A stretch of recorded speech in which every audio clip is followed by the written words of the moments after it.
Paano ako nag-a-animate? Ang unang ginagawa ko ay yung pagsusulat ng script. Sa pagsusulat ng script ay sinusulat ko ang mga kwento ko.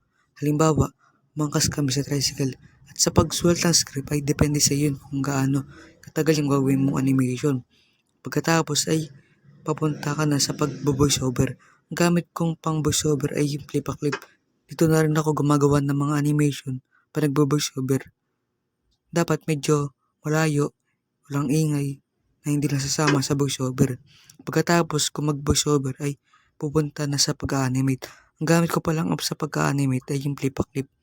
Ang unang ginagawa ko sa animation ay yung character. Pag gumagawa ko ng mga animation ay sinasabihan ko lang yung mga kinukwento ko sa ginagawa kong script. Halimbawa, maglalaro ka ako. Tapos gagawa mo siya ng animation kung anong klaseng paglalaro. Dalawa yung ginagamit kong character. Katulad sa animation ko introduction, yung intro niya ay, "Hi, merong pakaway at merong namang pababa." At yung ginagamit kong frame ay 1 frame lang. Sa iba, 12. Sa mga sikat na animators naman ay 24 frames.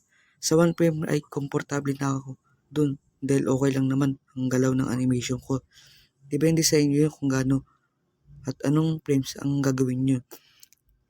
Sana nagustuhan ang animation na to at pero kayong natutunan. Kung gusto mong maging animator ay manood ka lang sa YouTube dahil marami kang matutunan dun. Maraming salamat sa pagsuporta. Bye!